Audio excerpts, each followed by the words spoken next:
everybody. It is Old Roommates, and today on the show, we are celebrating our 1-year anniversary of being a fabulous podcast.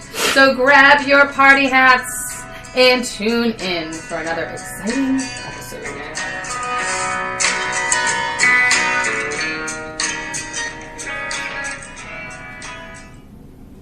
Hello, everyone. And we still haven't figured out the music. I know. One year. I need like a dimmer on my phone. I know. Someday. An audio dimmer.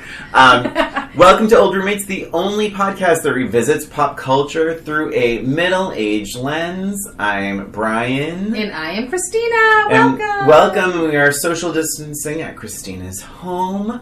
And we thank you for joining us. Please continue to stay safe, wear a mask, and all that stuff. It's important. And this is a big deal. It's our 1 year. Truly, it is like to the day, the second. Well, we're recording on the second. Well, our launch was the 6th. Whoops. What is so it's not to the day. But this episode that you're listening to right now it should be August 4th. If all goes well. If all goes well, yeah.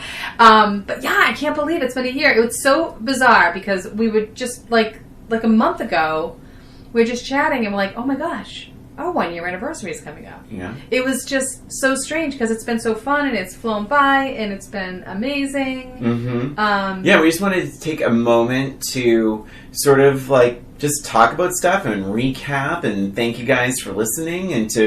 We get a lot of comments and questions and emails at oldroommatespod@gmail.com. That's right. And we're like, you know what? It would be fun to spend this like little year anniversary going through the comments and questions and things, and also just our own reminiscing and it's what we've learned. This is like it's a chat fest. This is right like now. the listeners episode. Like it's all about our listeners, and because we truly do appreciate, all of the feedback and just comments listening. and things that we get from you guys. And it's funny because I kind of forget sometimes that I'm doing this for listeners because I have so much fun doing it and just kind of hanging out with you, Brian, and just the whole process of it is fun.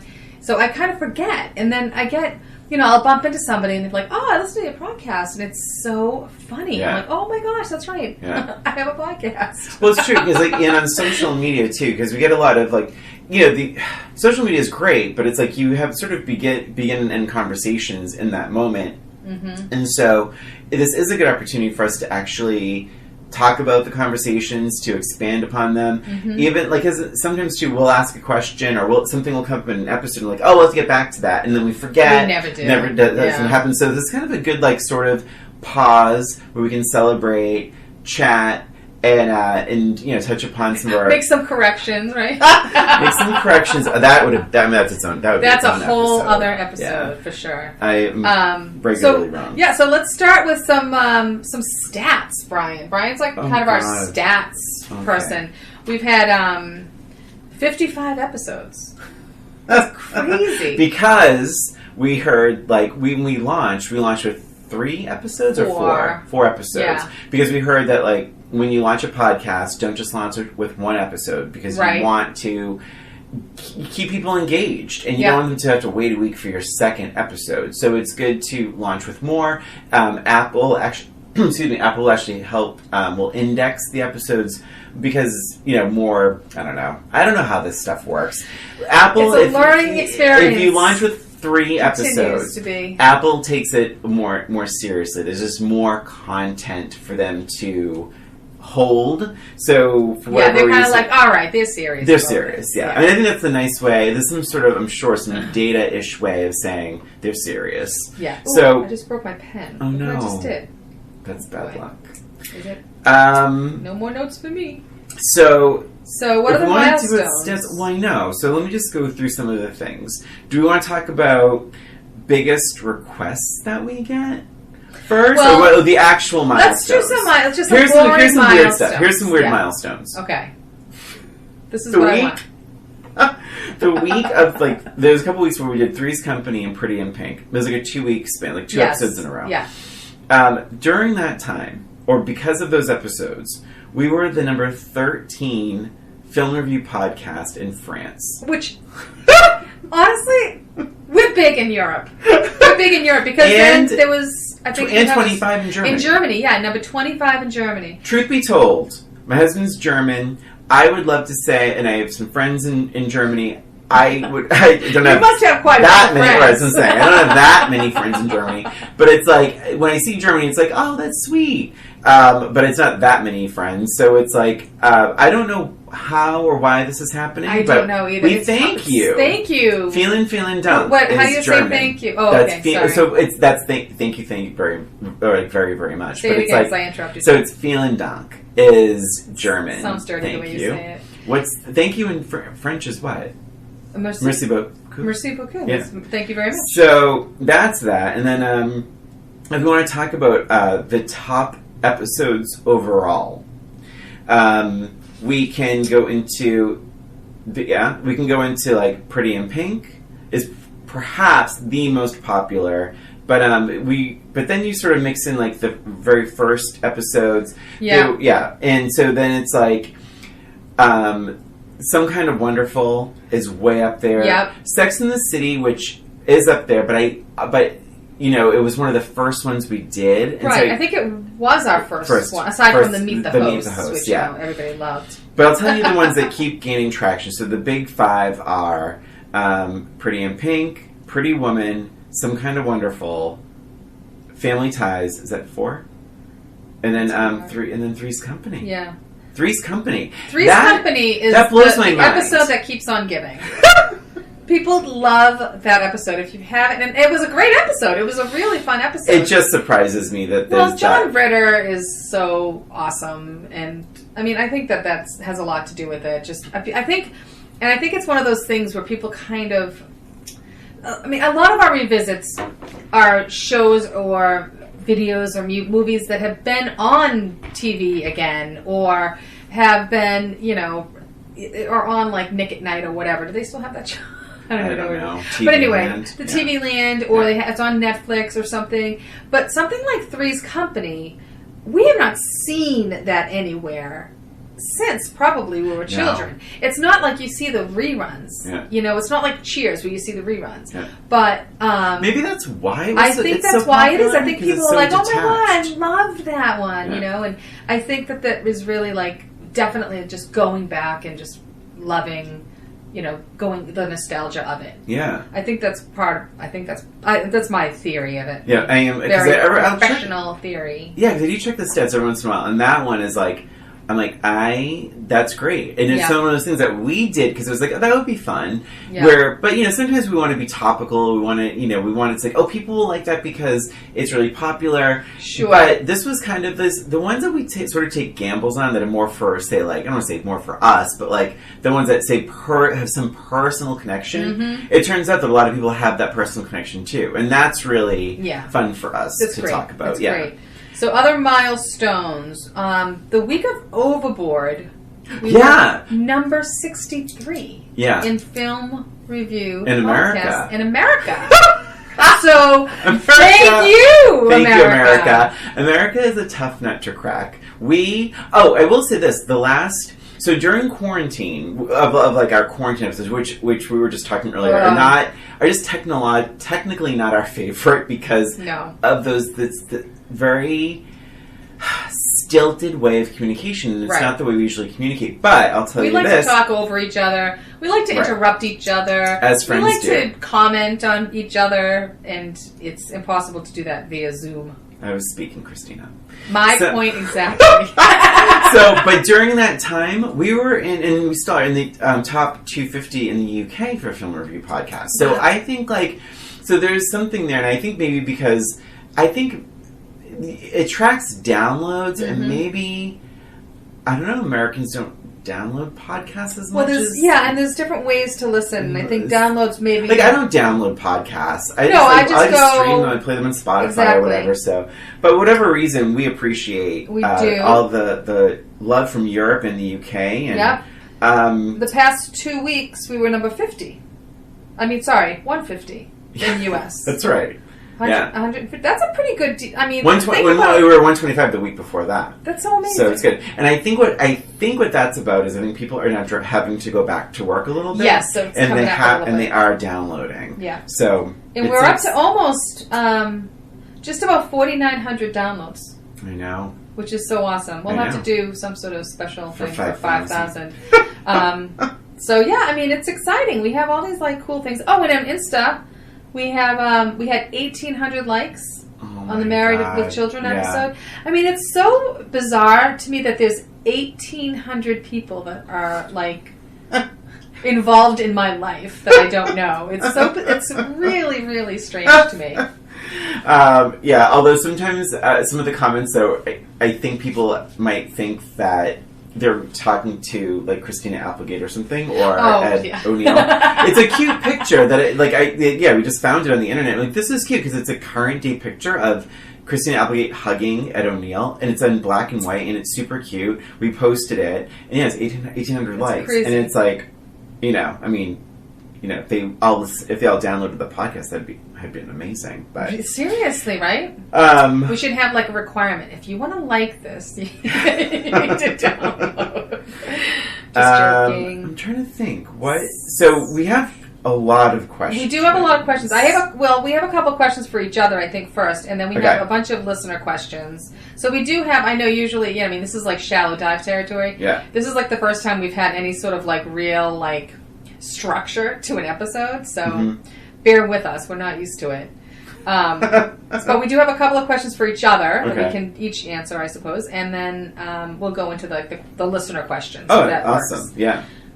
So I guess the first question that I have for us is how has this year lived up to your expectations of having a podcast, Brian?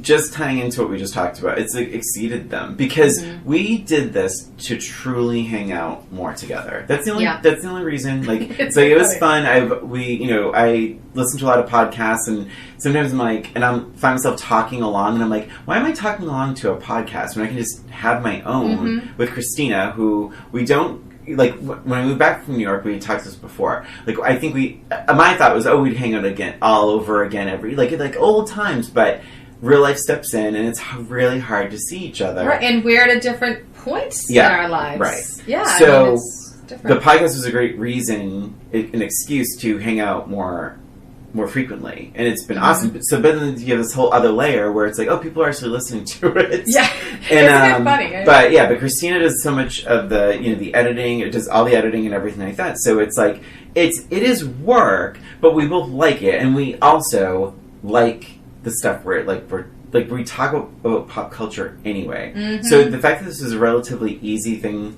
in our minds, like the content and just the conversation, but then there's people listening to it exceeded. How about for you? I totally agree with everything you're saying, because it's almost like it's a conversation we would be having anyway, and just the only difference is we're like recording it. So it's very strange. But to answer that question, I did not have any expectations at all. It's the same as what you're saying. I was excited to do it. I was excited to spend more time with you and kind of, learn about the process. I didn't know, I wasn't concerned at all about like the success of the podcast itself. I was just like, we're just going to do this, and why not? It's fun. It's an excuse to get together. And again, it's stuff that we'd be doing anyway. And, I love the conversations. Like, we always kind of check in with each other periodically throughout the year. And because you're saying, like, there is work involved. There's some marketing that you do. You do primarily all the marketing and, keeping up to date with all, like, that social media stuff. But, and I do the editing. But I like that we check in with each other and say, look, we don't want it to be so much work that we're not enjoying it anymore. Right. So, just that check-in, and just to make sure, hey, we're still enjoying this. This is still something we love, right? And I think just keeping us in check has made a big difference and that we're not like overloaded and like stressed, like, oh my God, no, I have to do this and I have to do that. It's not like that at all. Like, I truly enjoy the podcast. I enjoy spending time with you. I enjoy the movies, watching the movies. It gives me such a great excuse to watch movies. Now it's like my job is to watch the movies, so I have to watch it, right? And I even love like the technical end of it, all that, the editing and all that fun stuff. So, the expectations, none, and so I have to say it exceeded my expectations. What have you learned about yourself, Christina, through this process in the last year? Oh my gosh, so it's funny. I think the biggest thing that I think I've learned throughout like this whole process and like revisiting these movies, I feel like I was surprised. So when we first started this, I didn't expect that I had gone through so many changes internally. Do you know what I mean by that? I feel like when I was originally thinking we would revisit movies, I felt like, oh, okay, let's revisit 16 Candles and we can see, how different the movie was back then than it is now, that sort of thing. I wasn't expecting to learn so much about how I felt about relationships primarily. So, and that's I think my number one thing that I feel like I've learned about myself is back then I really had somewhat of a cynical view of relationships with men. Interesting. Yeah, and it's come out a few times in several of the episodes where I'm especially like something like Sex in the City or something like that, where I'm like, wow, I really didn't have faith in a relationship, like a male-female relationship, or even like with Harry Met Sally, right?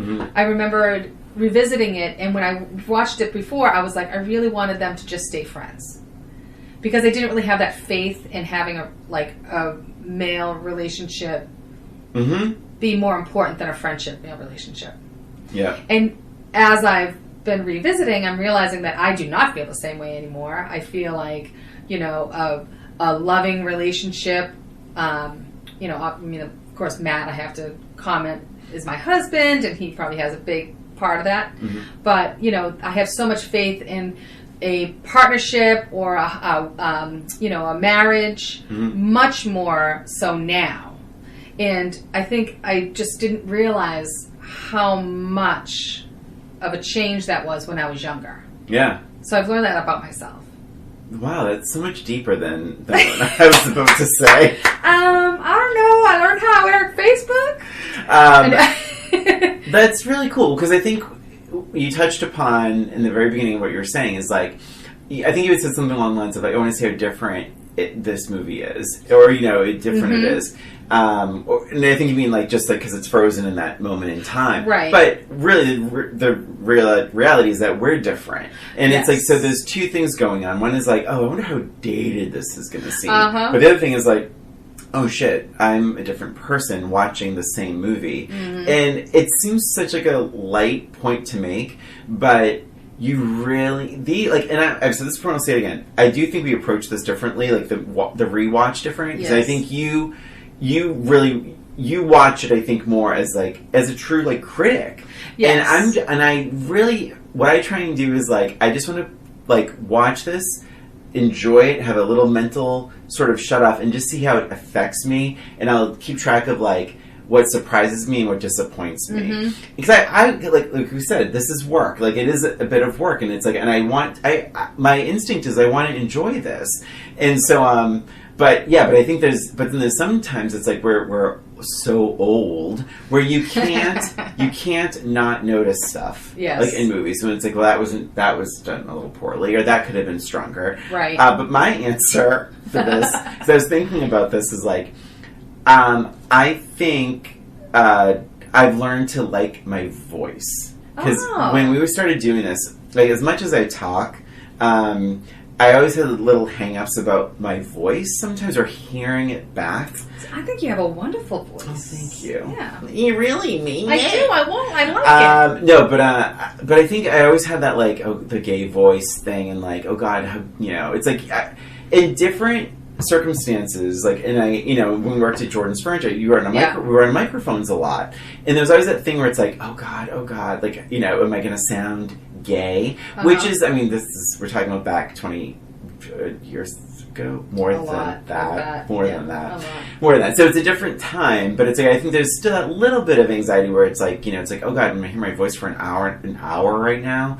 And so, but I think I've learned, it's like, there's nothing really, yeah, I like my voice. It's funny, I care less about my voice. Like, I remember the first few episodes, I'm like, very careful with how I'm speaking. I'm like, I don't want to be too, like, I'll be talking like this and trying not to say too much or you sound like and Delilah. now I'm like like I'm just so like whatever. I have my accent gets thrown out there once in a while. Oh, you know who loves her accent? Yeah, we should say hi to Allison. Oh, Allison! Hi, Allison. Allison, Christina, true story. Allison, our friend Allison in Brooklyn. Every once in a while, she will text me, and she will quote something that one of us has said, and with an AH at the end. Oh my god, it's so funny. And I do it, and I think we also bring it out on each other because I don't think I necessarily have an.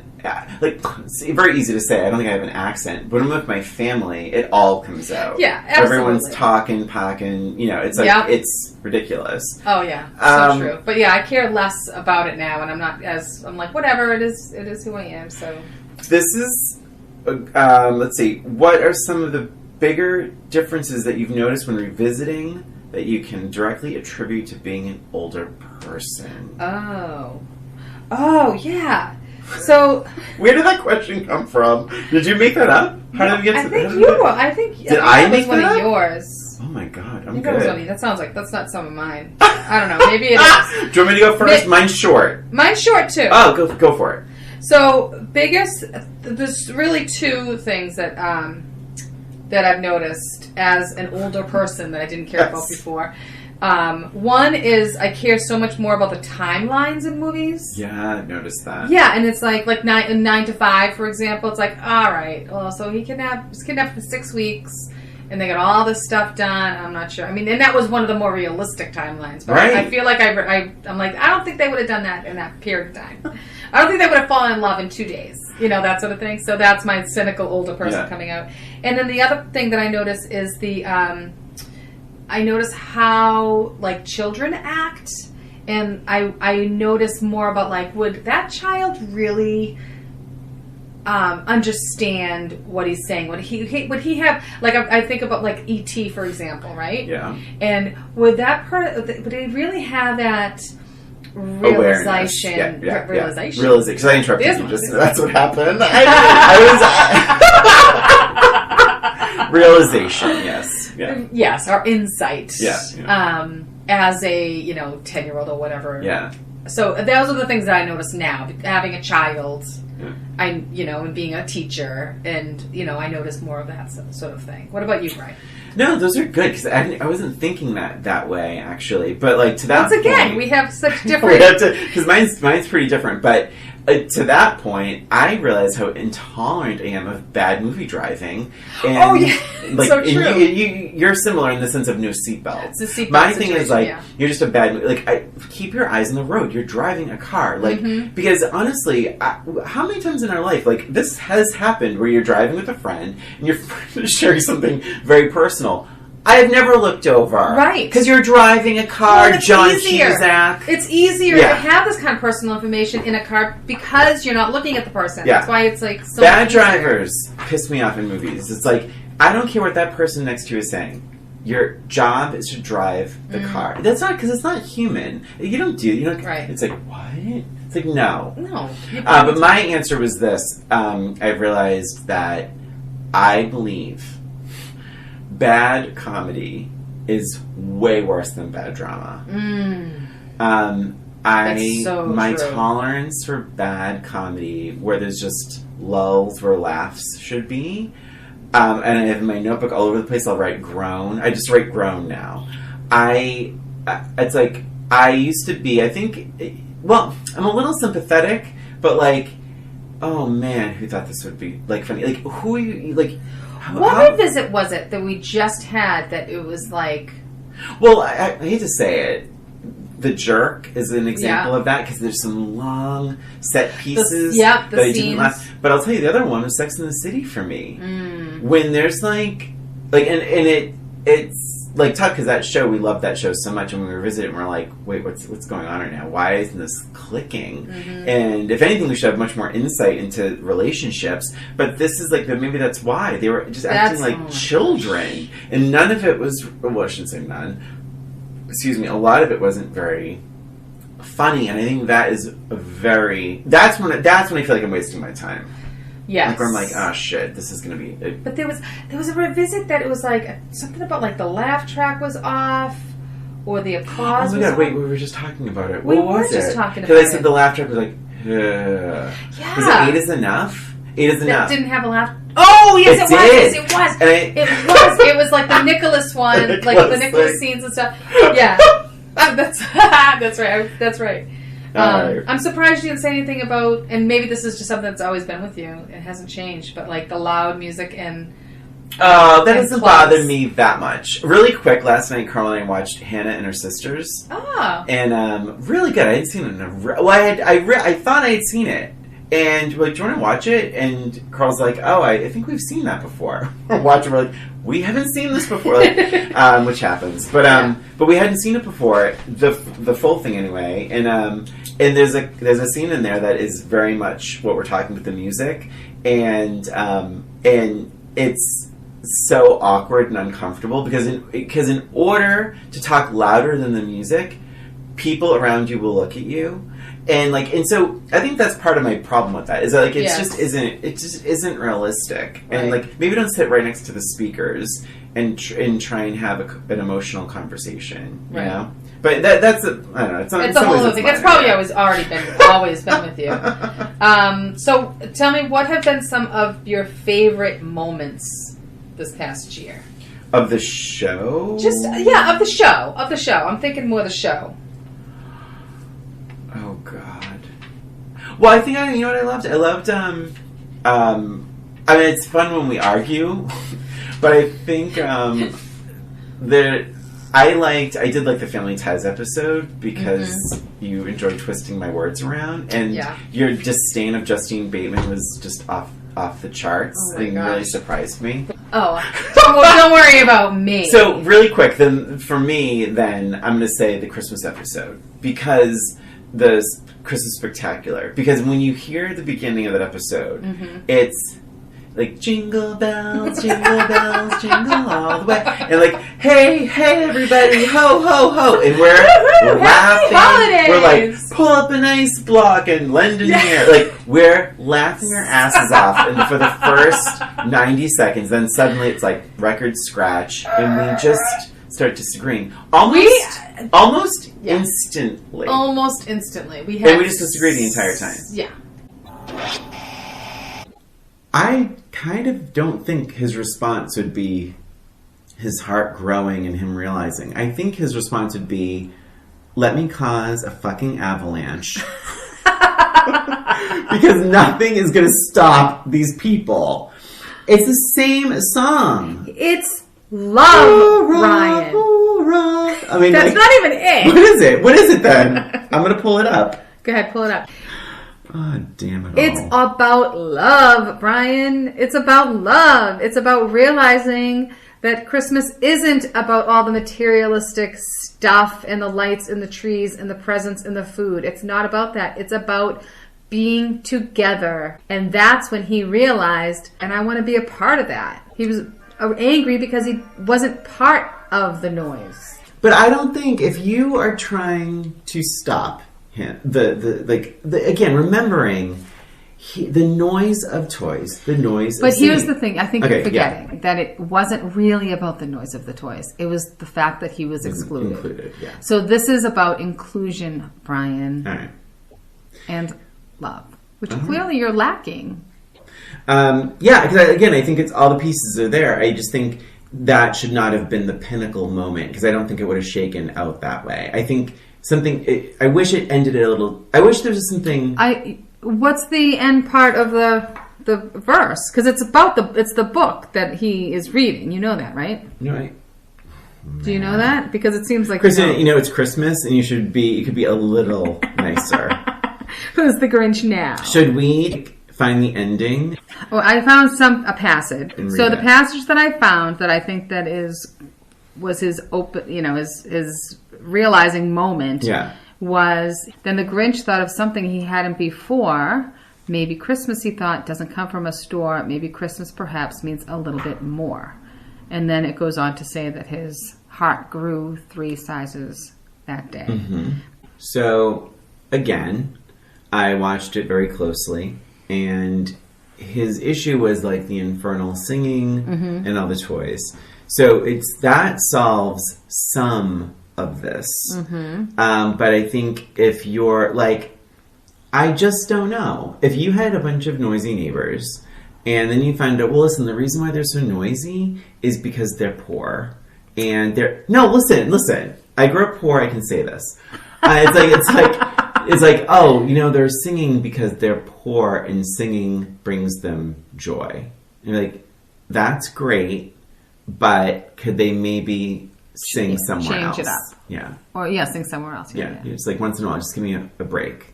Like, I don't share their joy. You really are a Grinch. So, again, you're missing my point. I've said it several times before. God. I know, about being excluded. But it's not the noise that's bothering him. It's the fact that he's not included in that. He doesn't realize it at the time. And that's when he realizes it after. But that is your take. Maybe we can ask the listeners what they think. Maybe that'll be the question. Maybe it will be. All right, maybe that'll be the Facebook question. All right, thanks. This is getting us nowhere. Because I am telling you that what you're saying is your take.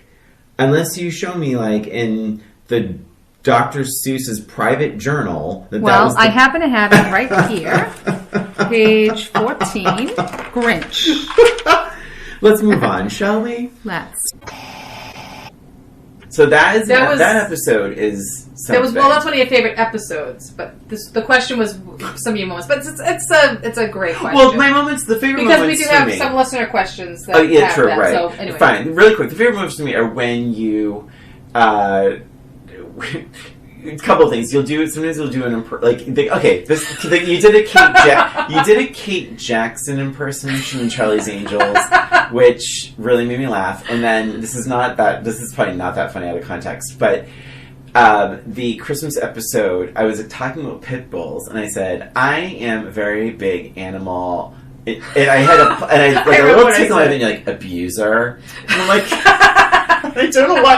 And it's so cruel because I'm the exact opposite. But I was like, you're so sick. But I think sometimes that your little sick humor gets in there. And it really makes me laugh. That's great. Yeah, no. How about you? So I answer the question a little differently. Oh, look at that. What do you know?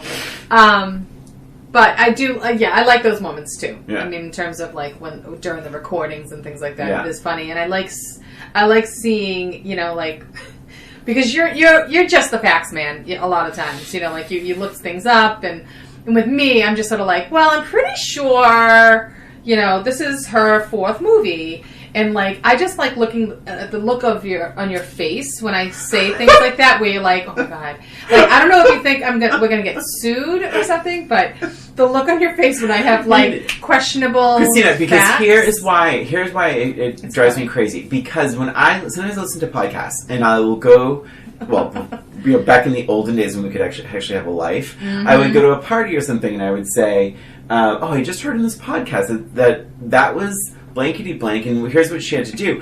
My concern is someone's going to listen to you and be like, did you know that The Others was Nicole Kidman's second movie? I don't know if that's going to be any sort of, crazy facts thrown out there, but I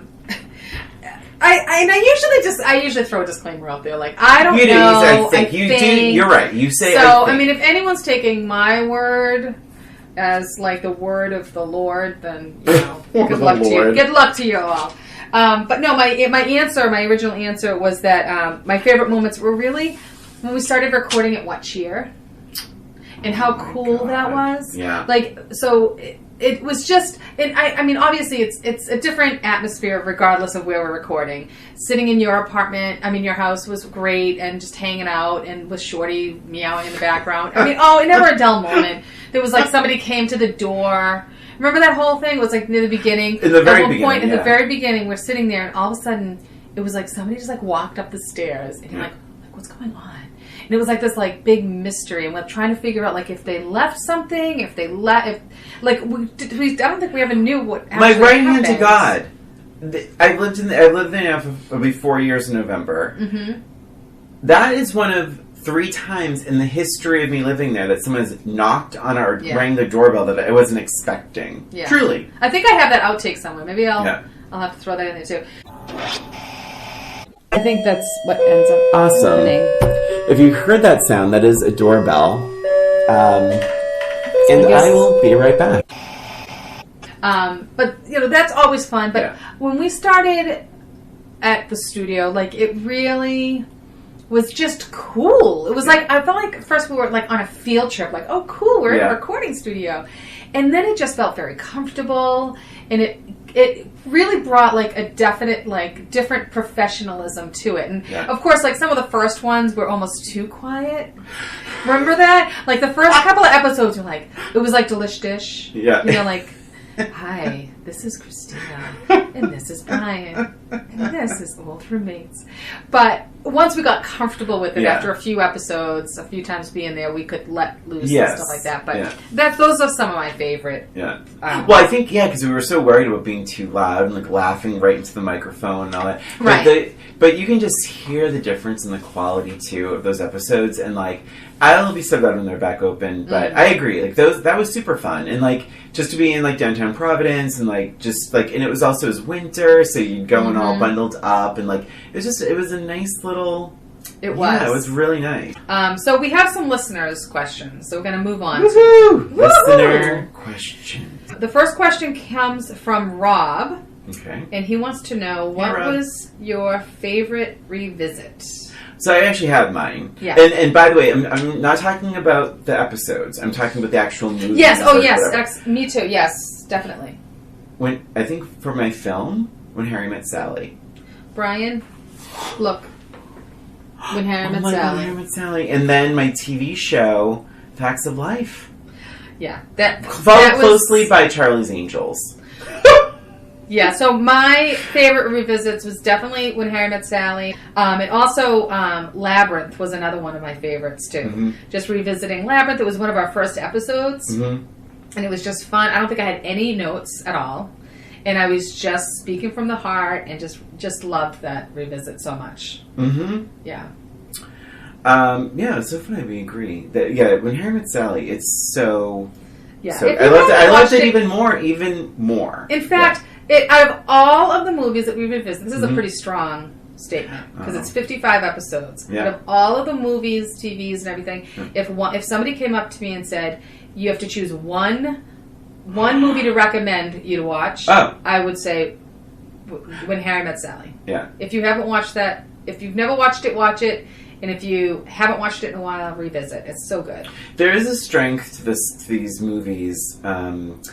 Because when Harry Met Sally, it flashes back, and I think there's something to it. Like, we talked about this with Dirty Dancing, and we talked about this with these movies that take place oh my Jesus, I can't even talk. So the Dirty Dancing took place the 60s, right? Yeah. Kennedy had just been killed. So it's an 80s movie about the 60s. So there's automatically that time stamp, but because it was made in the late 80s, it's done very, very well. Mm-hmm. It's like this sort of fake time capsule. And I think When Harry Met Sally benefits from that same sort of thing where it looks dated because it's supposed to. Right. So you could watch When Harry Met Sally now, and all the timestamps track out because you're watching a movie from 1989 that starts probably 1979 or whenever the hell. So it all holds together, and the script is so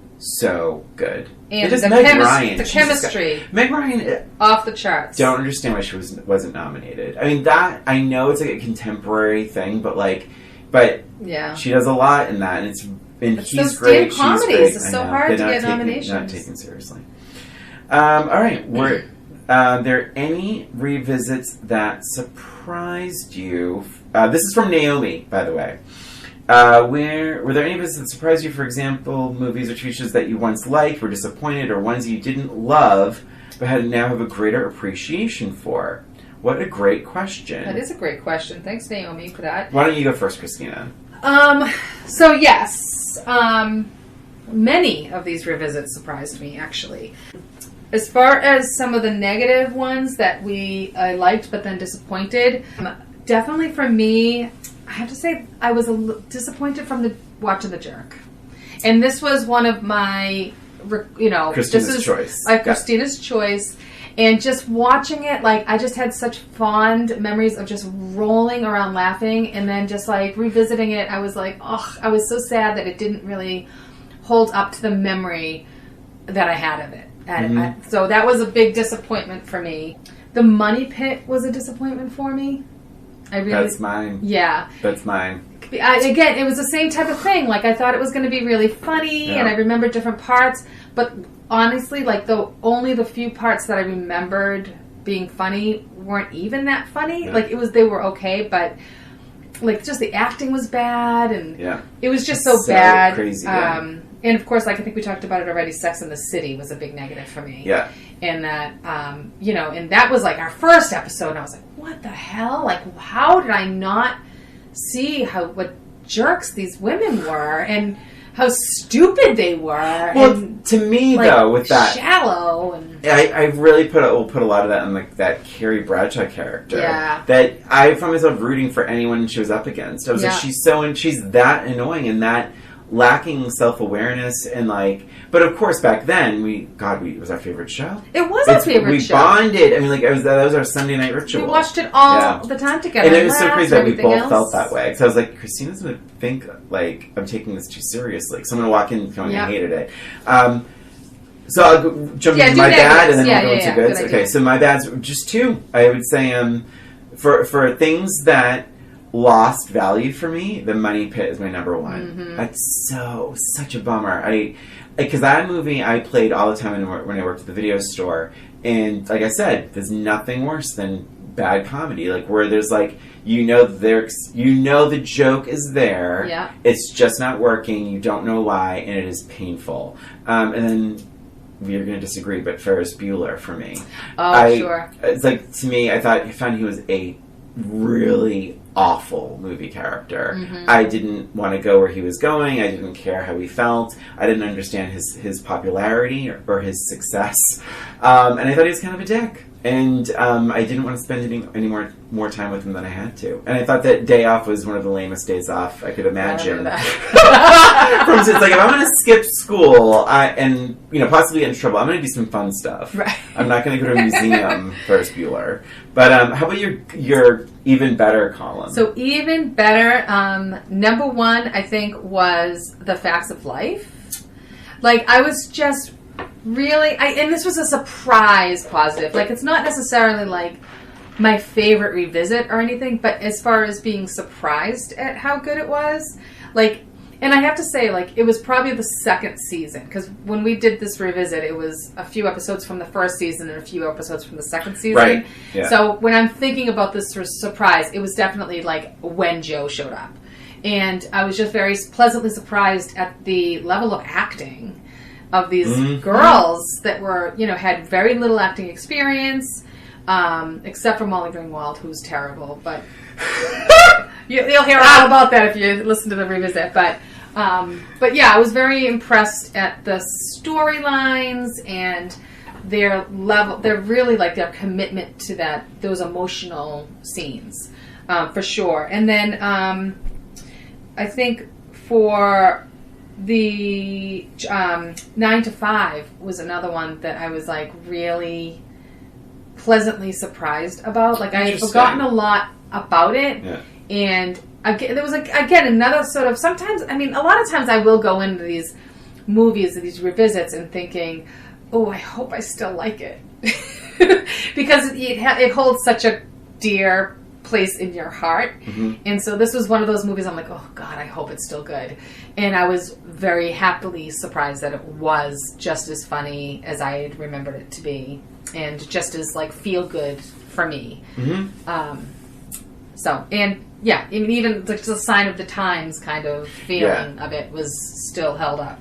Again, I did like the energy, but I thought like the story was a bit lopsided, that I just didn't think it really sustained the acting. Remember, the energy is the chemistry of the actors, but I think the energy of the story just didn't sustain that really funny hospital, is he dead or alive kind of situation.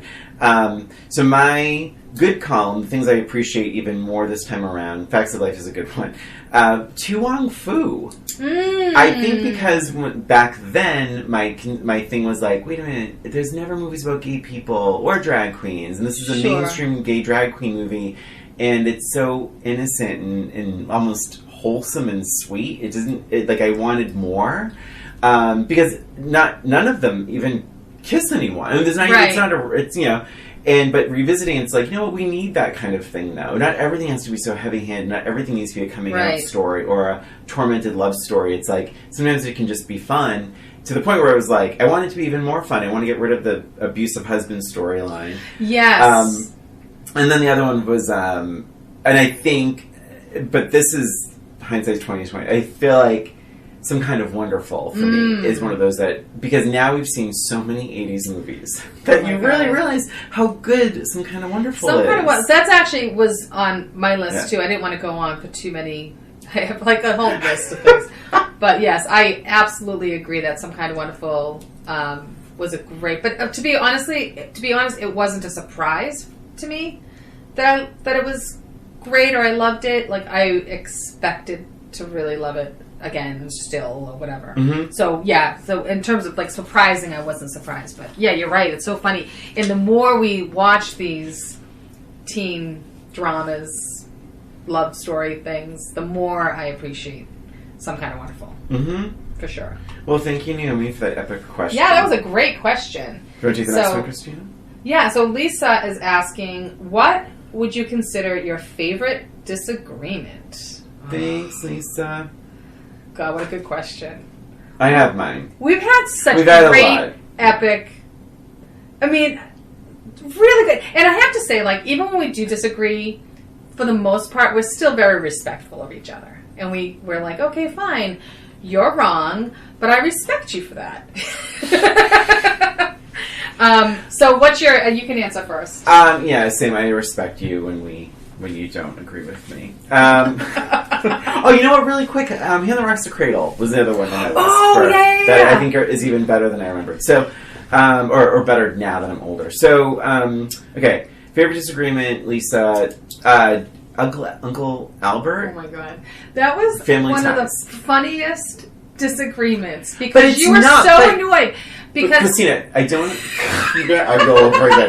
No, because you're already doing. You see, wait a second. You're saying it's a funny disagreement. You are really not. You still are not understanding what I'm saying, and I'm not. Listen, before anyone jumps on me, I'm not mansplaining anything. Okay. What I am saying is that like, so the family ties thing was that. This family friend that they called Uncle Albert, right? Arthur. You did that. Uncle Arthur, basically hadn't seen Mallory for some years, and Mallory's blossomed into a stunning woman at 15 years old. And he basically he sexually assaults her. He kisses her twice. And when push comes to shove and the father confronts him, he says, I'm going through divorce, I'm all messed up, I'm sorry, blah, blah, blah. I was blown away by this because most things nowadays, when it comes to sexual assault, we're going to have the same conversation. I know, I don't want to do this. I'm going to insert put maybe, the clip. yeah, good. I'm good. inserting the clip. Yeah, so we don't have to here. talk about it. And he blames his divorce. Like, okay, so that's okay. Like, he was actually saying, I don't know, I've been crazy ever since my divorce. Okay, like super controversial. I actually thought that was really interesting. Really? I really did. Because it's like, they were still saying, you need help. Right. That was explicitly clear.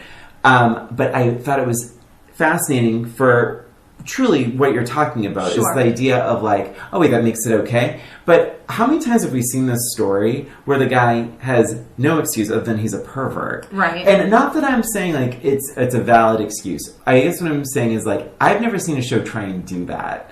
Where it was weird that they would do that. It was weird they would do that. I think they had to give him a jump start, like this Arthur character, because I imagine someone like going, oh my god, well, has he always been like this? What about Jennifer? Like, and like what I thought, and so I, weirdly enough, and I hear myself saying this, I appreciated this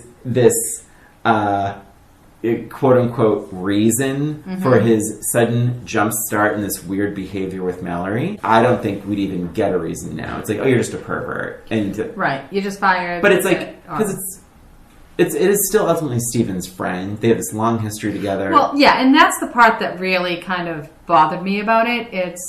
I just didn't buy that was the reason that it was, regardless of what it was, and I was expecting them to kind of confront him on that. I mean, this is not just it's not like it was a coworker, a secretary or something. This was a family friend's daughter. Right. So imagine, you watch it. Yeah, I'm not watching it. It's you with Naomi's Mallory.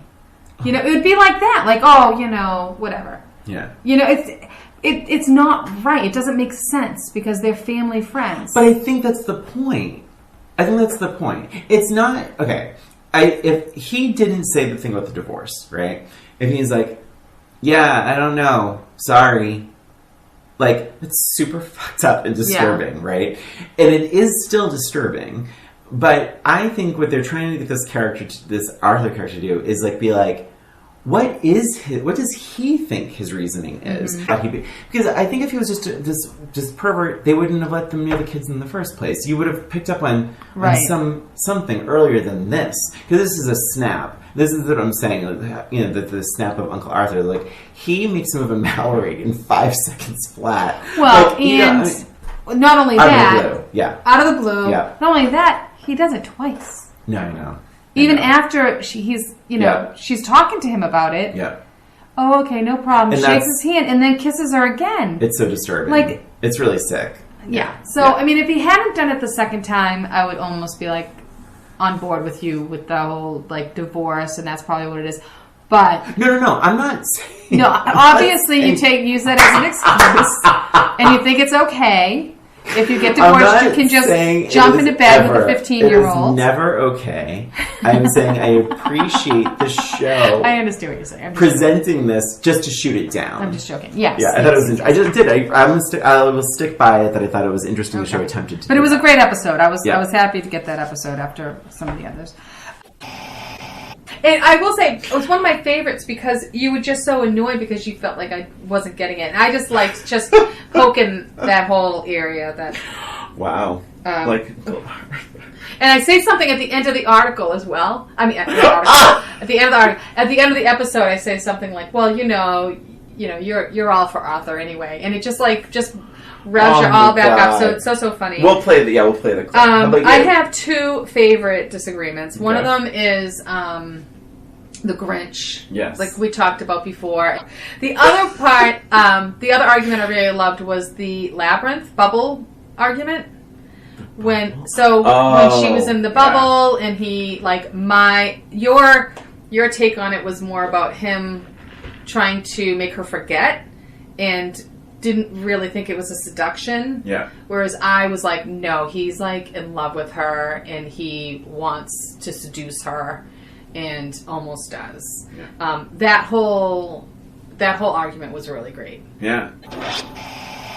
That scene in the bubble it was very erotic in that he was trying to seduce her, even though she was so much younger, and it was just... But she couldn't even touch him. Like, that was the whole thing. Like, so I wrote down in my notes that it was like a perfume commercial, like an like a late 80s, early 90s perfume commercial, where it's like, it's all gestures and posing, because they never touch. They dance.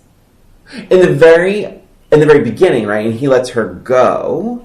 And then everything is like him disappearing in different parts of the room. Do they start dancing or they end dancing? They do. They dance in the beginning. So at the beginning he sees her. Like, so here's my take on the scene. Okay, so she shows up. She's completely confused. She has no idea what's happening. All of a sudden she's in this like bubble, and she's in this like really kind of weird, creepy, scary situation with all of these people dancing around her with the eyes wide masks, shut, and it's very intimidating. And all of a sudden, she sees him from across the room, and I think that there was a comfort level because it was something that she was familiar with.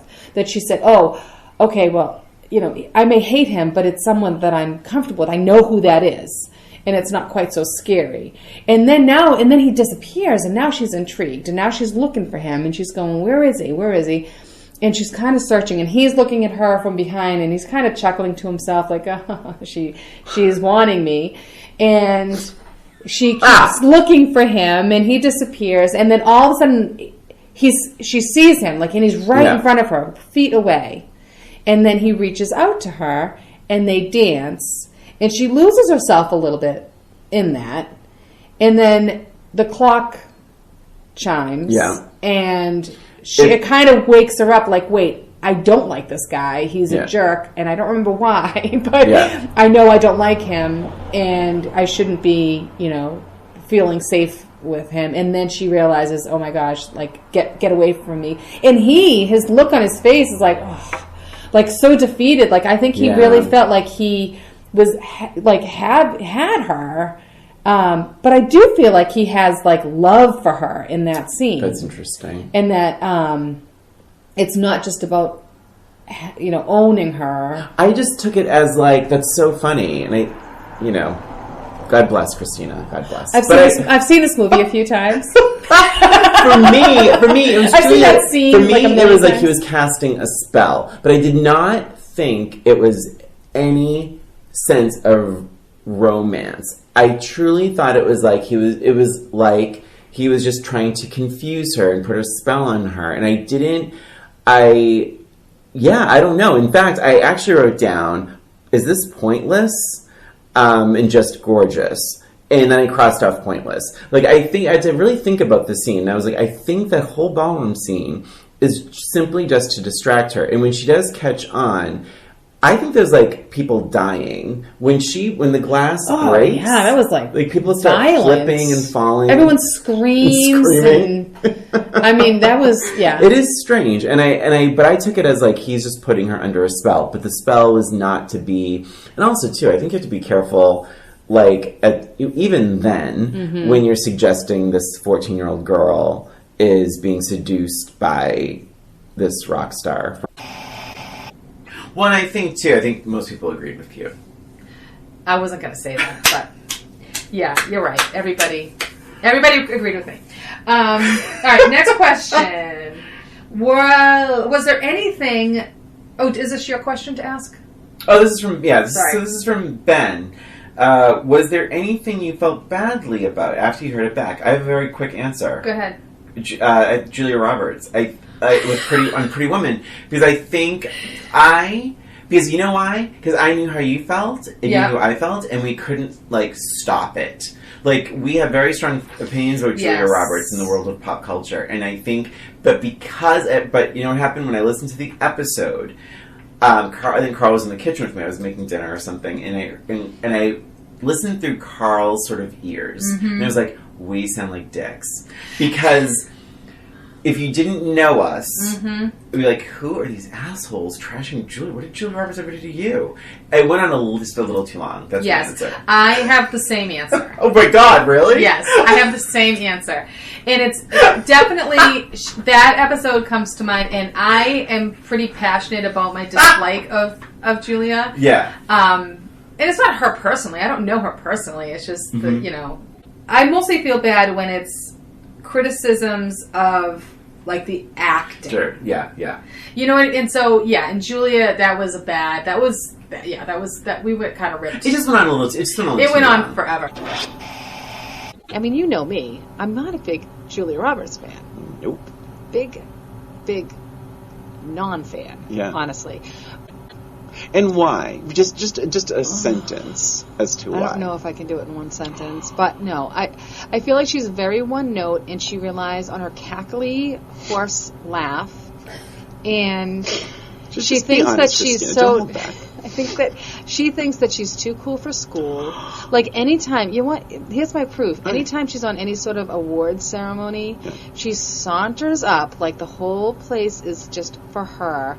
I don't even think she reads the copy the way it's supposed to, but she's just like, it's just so cash. Like, I am so cool. Like, I guess I'm introducing whatever. Like, I just don't like her attitude. I think she thinks that she's like the bee's knees, America's sweetheart.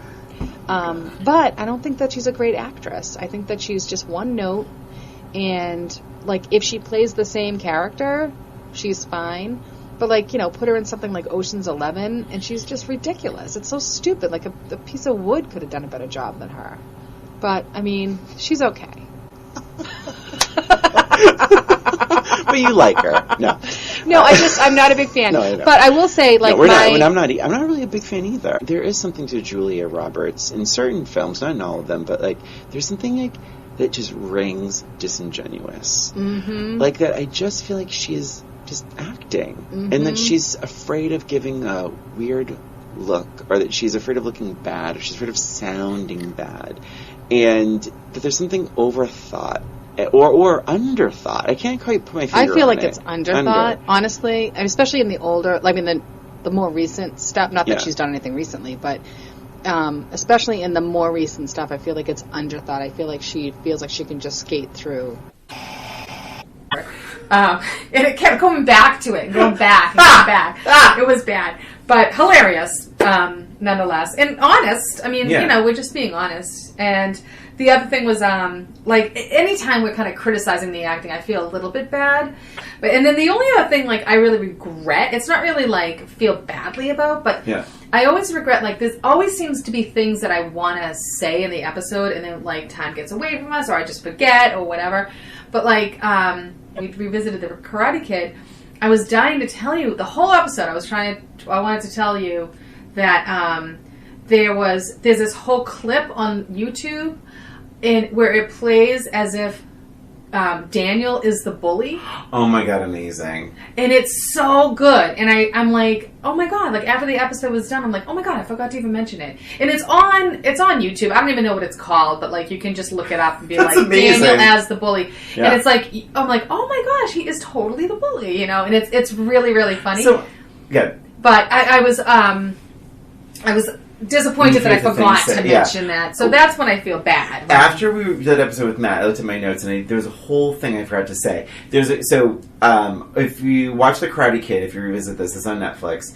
There's a funny thing where he goes on a date with Allie at the arcade, right? He doesn't have a bruise on him. The next scene, he has... Yeah, it's a continuity glitch. Carl caught it. Yeah. He's like, "Hun, why is he covered in bruises and bandages?" And I was like, "Oh my god, you're right." He's like, "Hey, Mr. Miyagi," he's limping. Like it's so like, how did they not catch that? And again, that is not a Ralph Macchio issue. That is a John G. It's a total it's like, it's an editing issue or something. I'm telling you, I really, as much as we can criticize actors, like there's still that director that said, "Great," or that producer, whatever. Okay. Do you want to do the next one? Sure. So Kristen wants to know what are some revisits that we have planned for next year. And we've talked about this. We have so many. We get so many requests. I'm gonna be honest. So for a while, we're very reliant on the library. We get a lot of our DVDs there, and but it's so much easier when things are available on Netflix or Hulu or Amazon Prime. So sometimes that dictates stuff. Yeah. There's other times where it's like we'll have conversations, and a movie will come up in a conversation. So that's how we come up with them. But we came up with a list. We came up with quite a few things. Things that we can look forward to for the year, this year. No promises. There might be subject to change. Subject to change, but we're hoping. Dangerous Liaisons. Yeah. Alice, the 70s sitcom Alice. The Breakfast Club. Silence of the Lambs. We want to revisit Michael Jackson videos.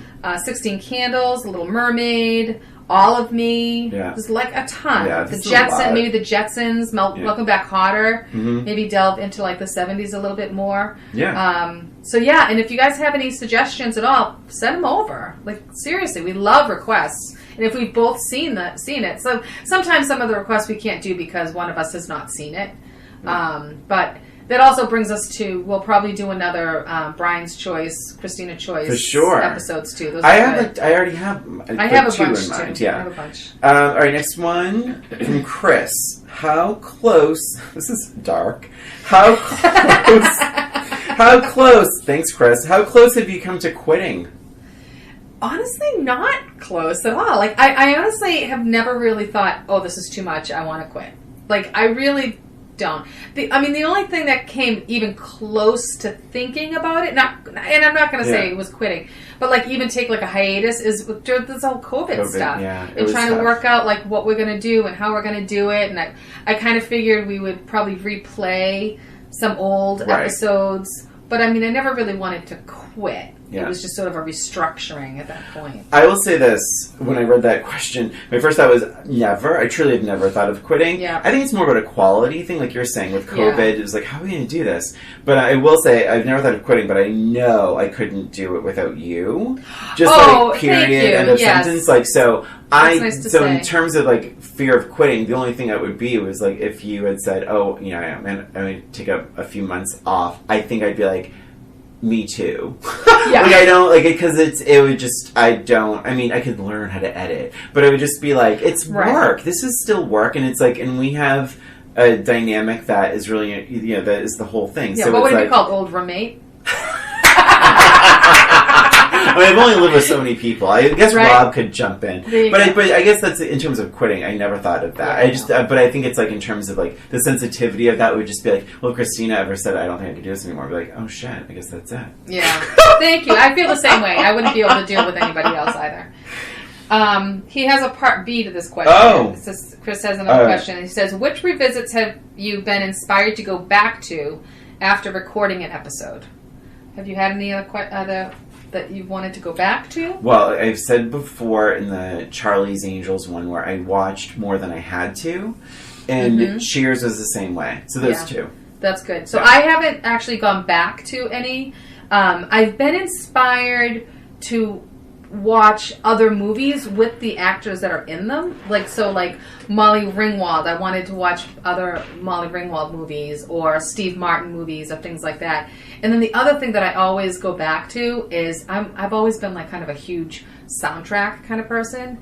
So like after we've seen a few of these episodes, I've gone back to find I've done that my soundtracks for like The Labyrinth and American Beauty, Beaches for me, the Purple Rain, Bodyguard, yeah. So that's what I've come back to is more the soundtracks. That's true. That's a good one. Yeah, soundtracks are like that is something I found myself doing too. Like all of a sudden I'm like going. What was the toughest? This is from Matt. What was the toughest or most awkward FMK presented to each of you? Mine's very easy. I didn't even have to think about it. So okay, go ahead. You answer first. You answer first. The Bodyguard, because you gave me the 3 shittiest characters. So good. Yeah, that was a good one. I honestly at that point I'm like, is she gonna throw Fletcher in there? Fletcher's the child. Yeah, but it's like you were. Like it was bizarrely evil. Yeah, it was very evil. I don't know where that came from. Every once in a while, I like to do... 3 shitty ones. Yeah, that was 3 shitty. Yeah. But that is what makes it fun, and you have to think about it. True. It's like, 3 good ones is just as challenging, I think, because, like, who are we going to kill? But 3 bad ones, that's a good... What would you say? So, I felt like the most awkward, there were 2 that came to mind. I actually had to look back at the episodes, because some of them are like... Who do we have? So I went back at some of the episodes just to refresh my memory. But even before that, I felt like the Muppet one was fun. It wasn't like a bad one, but it was like awkward because they're talking about like Muppets. It was like Gonzo, Fozzie, Miss Piggy, and no, Miss Piggy wasn't in it. Who was the third one? It was just funny to think like, okay, what Muppet am I going to F? Like, just funny. Right. And then the other one was the serial killers from the Halloween episode. It was like Mike Myers, Freddy Krueger, and Jason. That's right. Yeah. So that was a fun one too. Yeah, but it was good. Like a little awkward. Yeah. Well, I mean, going back to the Bodyguard, I think that was the worst one you gave me, but it was the toughest because that was the worst. Right. Definitely tough. Yeah. It's definitely tough when it's 3 bad ones. Oh my god. So I think we need to take a little break for sure. Yeah. All right, and we'll be right back. We'll have we'll talk a little bit more about some viewer comments and go through a couple emails and talk about our music videos a little bit. Cool. So I have to go to the bathroom. Yeah, too much information. All right, we'll be right back. Hey there, it's Brian and Christina. We just wanted to take this break to thank you for listening to Old Roommates, the only podcast that revisits pop culture through a middle-aged lens. Please subscribe to Old Roommates on iTunes, Spotify, and wherever you listen to podcasts. And give us a rating or review while you're there. And if you have any questions, comments, or observations, shoot us an email at oldroommatespod@gmail.com. And follow us on Facebook, Twitter, and Instagram at Old Roommates. Thanks for listening, and now, back to the show. And we're back with our anniversary episode, catching up on comments and listener questions and reliving some of our favorite So fun. Talk about moments. This is like the ultimate revisit, right? The revisit of revisits. So we just went over some questions. Thank you for sending questions in. But we dove into our social media stuff and we pulled some comments and exchanges from just a few from people on there. And of course, we encourage you to do the same. Like if you ever have a comment or question about a specific revisit, we welcome that. We actually learned quite a bit. Something else really quick. Facebook is just murder. Don't even get started. No, I know. But I'm saying, like, if you're not already, please follow us on Facebook, follow us on Instagram, and follow us on YouTube. Apparently that's become important with, getting, sort of the videos even seen for starters. But it's also good for the podcast.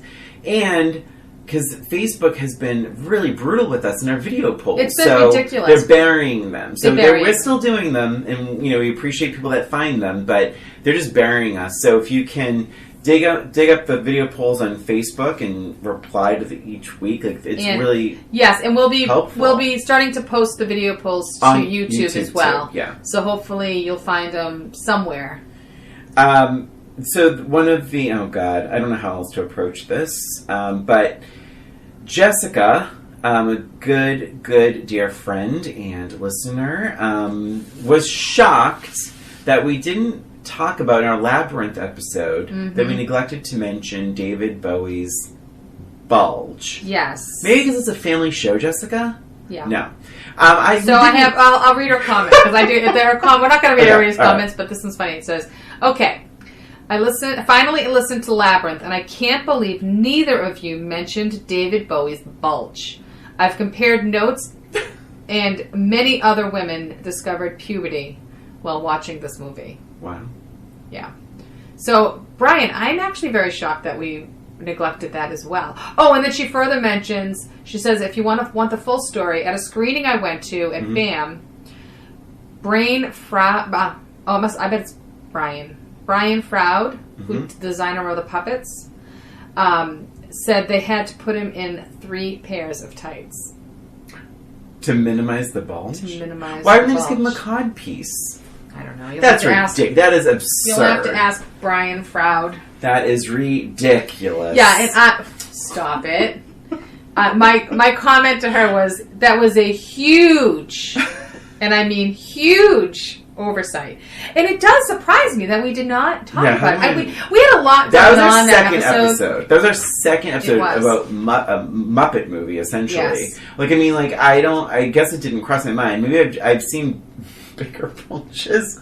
But, like, if you're in that kind of tights, I mean, I think they just should have given him a codpiece. It didn't jump out at me. Well, I think the point is probably because it's a children's movie. Yeah. So, I think maybe like a preteen person watching this is probably one of their first experiences seeing a bulge like that. Yeah. And it was quite big.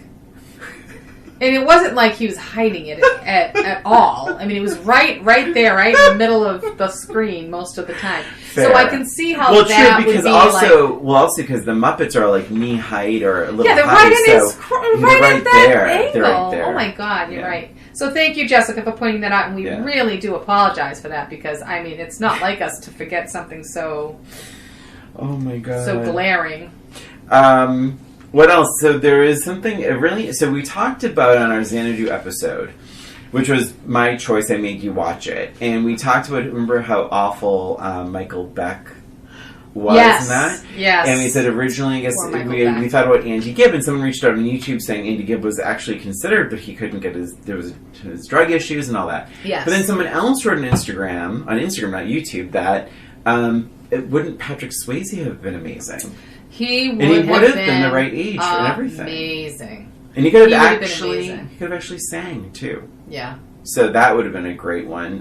That was a comment on that would have been a great Instagram. one. And something we didn't really talk about this episode at all, and that just reminded me, one of my biggest frustrations with this podcast is when we rewrite the endings of like different movies and things. And then I get frustrated because I want to see the new ending. Like the one that I always come back to is the rewrite of, or I guess it's more of like a revamping of Charlie's Angels with the roles reversed. Yeah, yeah. With we would have Betty White as Charlie and Crazy Ex-Girlfriend. Crazy Ex-Girlfriend guys for the guys, which would be perfect. And then. Who did we have for Charlie? For Laurie Metcalf. Yeah. And I'm like, I think of that. I'm like, I really want to see that. That'd be awesome. I really want to see that. I want to see. I might send an email to Rachel Bloom. I wonder if she sounds like that. She could make it a musical. It would be just up her alley. By the way, so Brown Eyed Girl 71 on Instagram is the one that mentioned Patrick Swayze. That's an awesome idea. I agree. It is an awesome idea. Let's rewrite it.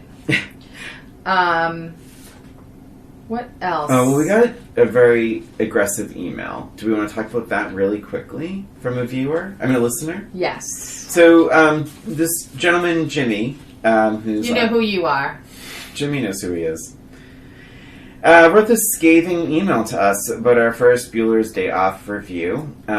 He said that I gave a very poor take, and that I misidentified the musical instrument, which I guess is just a heinous injustice. And he calls it an egregious mistake. And let's see, it's clear that neither. This is the knife. This is the knife in the stomach. I was literally fine with him until this line. This is the knife in the stomach. Yeah. It was clear that neither of you actually watched the movie prior to the recording of your podcast, which I found unprofessional. Try to do better next time. You know what I find unprofessional? Scathing emails like that. You cannot call people liars. No. I mean, like, what's the point? Seriously. You are questioning if we actually watched a 92-minute movie? Yeah, that's just wrong, We Jimmy. appreciate that's wrong, Jimmy. We appreciate all mail that we get, but I mean that is just hurtful beyond. It is very hurtful. But we do appreciate all takes. We appreciate all mail, even ones that are evil, vindictive, and spiteful. And we do love you, Jimmy. We're just giving you a hard time. We love you. So should we talk about the vault? Because we have the idea, or is there something else? The only other thing I wanted to mention is we had like a lot of activity on our video poll for the Muppets. Yeah. And it was, you had to choose your favorite Muppet, and we gave you Fozzie and Miss Piggy and Kermit. Yeah. Was it Fozzie, Miss Piggy, and Kermit? I think so. Yeah. But one of the questions was, what was it? Who do you most relate to? Yeah. And I just thought it was really interesting that it was a lot of activity. There were Animal. Kimberly said Animal. I, of course, said Janice. Jessica said it was a combination of Janice and Fozzie, which I thought was really fun. Renee said Ralph. And the most shocking of all the comments. Oh my God. My mother-in-law, Mary Lou Walsh. Sorry for saying her last name. Chose Miss Piggy. And I even said at the time, like, wow, I had no idea she was such a diva. But I was pretty impressed. Wow. Because Miss Piggy's badass. And honestly, my mother-in-law is quite badass too. Yeah. She's I'm pretty trying amazing. to think of what, it probably said Fozzie and Miss Piggy. I think that's probably what I said. I think, yeah, did you say Kermit, Miss Piggy combo? I know Miss Piggy was in there somewhere. Oh, maybe Kermit and Miss Piggy. Yeah. Anyway. So let's, let's take a look at the vault, because there is one more email that we need to read, but we're going to do it after the vault. Okay. So, as you all know, we have our video revisits between two videos of the 80s, and we have quite a vault now. Do you want to read the results? What's in our vault? Yeah, so just the winners? I think so. I mean, okay, it's up to you. So right now... Yeah, the other ones have been burned to a crisp, right? So in terms of some of the top videos of all time, per Old Roommates, Pat Bennett's Our Love is a Battlefield. We have a tie between Beastie Boys and Twisted Sister. I thought we both picked Twisted Sister. So we both... Oh, yes, but you know what it was? The tie was the results on the video. Yeah. Poll. Yeah, but it was Twisted Sister. Yeah, Take on Me, Aha. Yeah. Dire Straits, Money for Nothing. But Sledgehammer won that. Sledgehammer... For us. And won, then, yes. Okay, yeah. And then, I see what's going on. Okay, and then Cyndi Lauper, Girls Just Want to Have Fun. Wham, Wake Me Up Before You Go Go. Huey Lewis, I Want a New Drug. And USA for Africa, We Are the World. Yes, but we need to get back to Wham, because Wham was a tie for us. That's right. And this comes with a little bit of controversy, because I had chosen Wake Me Up Before You Go Go, and you had chosen Careless Whisper. Yeah, and I forgave you for that. I mean, I think you're, it's a... Insert clip here. So, but what was interesting, and I found this very interesting, is during the episode we had said we'll let the viewers decide on the video poll. So, on the Facebook poll, Wake Me Up Before You Go Go was the clear winner at 53%. However... 7 votes, 53%, and then Careless Whisper was only 23%. However, and this is where the controversy really comes into play. He did a separate poll, which he never really did. It does more now. On Insta. And according to Brian, Careless Whisper won. I'm pulling it up right now. And I thought was really interesting is he forgot to post the results on the Facebook page. So I just feel like it's very shady in your reporting. So I'm just bringing that up there. That's all. Moment. Oh, I can't even put that up. But according to Facebook, Wake Me Up Before You Go Go won. 67% for Careless Whisper on Instagram. So it's very... It was very interesting. So I guess we'll just put both of the stupid videos in the vaults. Okay, fine. All right? Is that going to make you happy? Yes. So anyway, so let's read Renee's email. Okay. Because Renee had a great idea. I have it? I guess I have it. You should have it. My God. Hi, Brian and Christina. This is from Renee. I just finished listening to your music video podcast and had an idea. What if after a certain amount of episodes, you'll have a certain amount of videos put in the vault? Oh, yeah. Maybe you could do a finale with a top winner of all of those. My God. So if you had to choose just one to save. Well, are we writing these down? Are we writing our answer down, or how do we want to do this? Oh, we could do something to see like if we both agree. I'll write it down. All right. Where's my pen? I gotta look.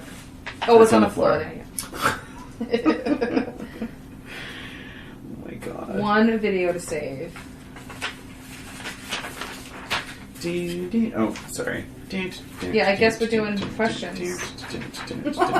Well, no, because No, this is fine. We have to do it this way. Yeah, no, we have to do it this way. All right, I'm just going to circle it on my sheet here. Yep, that's what I'm going to do also. I think it's going to be the same. Maybe it won't be. It's very easy for me. Just look when you look at them in a list like that. It's one just jumps out. Uh-oh. Incredibly. This could be our favorite argument. Yeah. I said, if we were to pick one video, just to save forever. Everything else is gone. The pinnacle, that 80s thing, is controversial. It was between two for me. Pat Benatar, Love is a Battlefield. Jesus Christ. You did Aha. I did Aha. Took on me, yeah. And I'm going to be honest, my second choice was Aha, my third choice was Girls Just Want to Have Fun. Those are the three. I was actually almost, yeah. Girls Just Want to Have Fun is a good one. I really like that. Where would Love is a Battlefield have shown up on your list? It wouldn't have been number 2? I don't know if it would have been number 2. Oh my God, Christina. I mean, it's pretty close. Maybe 2, maybe 3. Because when you're thinking about the 80s, I mean, Pat Benatar is the 80s, and that video was pretty epic. It had pretty much everything. It had the dancing and all that kind of stuff. But when I think of 80s videos, the first one that always pops into mind is Aha. Like, there's no question. It just gets there. It goes there. Yeah. So that was good. All right. So the last question we had was if we have any advice for anyone who wants to start a podcast. Do you have any advice? So again, you're the editing maestro. Yes. So I will say this really quick. What Chair, I know we've mentioned them a few times now, but they actually have a Podcast 101. So that's, if you want like an overview, they have a Podcast 101 one-night course. Take it. You can do it virtually, I'm pretty sure. Check that out. My thing, what I would say is, it's sometimes you... I'm sorry. She's Christina. Sorry! Christina's clicking your pen. That was my pen. It wasn't in editing. Oh my God. So, my take is, if you have a podcast idea, believe it or not, you will realize how quickly time can be gobbled up. This can become a part-time job. So... of which you don't make any money. So there's that element. There's no money to be found. Right. Don't do it from doing money. Do it because you have something to say and that you like the sound of your own voice, or you want to strike up a conversation with others that might have a similar interest. There's podcasts about everything. Don't ever be discouraged about what your topic is, because it could be very niche, and do it. I mean, there's an amazing Golden Girls podcast called Out on the Lanai. It ended because they went through all the episodes, but just do it. But the thing is, what I would say to that is try and find a topic that is evergreen. Meaning, because what might happen is, it's too topical, say you're going to do something about, oh God, something timely, like the latest, oh jeez, Christina, COVID-19. What happens if you're sick one week? Or what happens if you get COVID? Oh my God. But therefore, you could lose a week. You lose your momentum, and then that's all it takes to lose your momentum. So if you do a topic that you're passionate about that is evergreen, maybe it's about books, movies, or great sports legends of the past. Like, I would choose a category or topic that will stay the same. Your opinion on it can change, but the topic stays the same, so you don't have to worry about missing a week or missing a month. And that way, it's always fresh. I would not do something super contemporary or something that's going to be evolving as you're recording, because it's going to be dated the second you're done. So, well, maybe COVID-19 isn't the right thing to do that. That's what I'm saying. Right. Sorry. So yeah, that's what I'm saying. So that's what I'm saying. Is like do something that's already baked in, that won't change over time. Your opinion can change, but the stuff you're talking about doesn't have to change, and therefore you can take a week off. You can, God forbid, something happens, you have to travel. You don't feel like doing it 1 week or whatever. That's my advice. How about yours? That's great advice. I was going to say yes. Choose a subject that you're passionate about and that you truly love. and that you want to talk about. Mm-hmm. Because if it's something that you only kind of like, you're going to get bored with it real quick. Yeah. You know, you have to do something that you're passionate about. My other advice would be in terms of, like, you know, actually getting it up and running. There are a million different resources online. And we do it for really very minimum money. It doesn't have to be expensive. You don't need a lot of really expensive equipment. But just go online and just type in, you know, how to do a podcast for free or something. Mm-hmm. And there's a ton of really, really great resources out there. And then the other thing that's been really, really helpful for us is just networking with other people. Mm-hmm. And I think WhatShare has been great at that part. Yeah. There's like websites that we belong to that are, you know, just other podcasters, and you just get a ton of ideas. You've been to a couple of the networking mm-hmm. events, and you've learned a lot of things. So it doesn't have to be hard, you know, and I think once you get through the first couple of months, it's a lot easier because you kind of get into a system, and just learning the new stuff is kind of like the challenging part. But once you learn it, and once you kind of get it and you have it down to a science, it's a lot less work.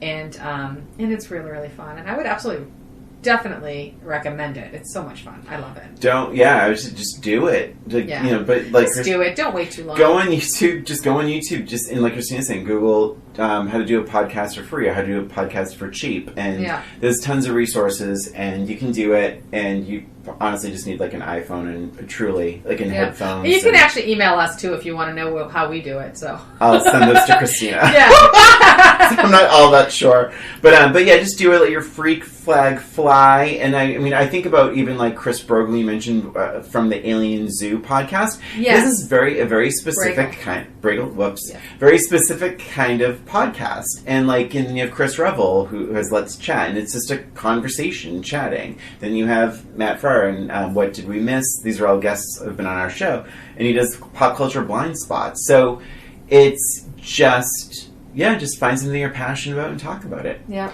And a huge thank you to everyone for listening this past year. Oh my gosh. We have a lot more stuff coming up, so stick around, and we thank you so much for listening.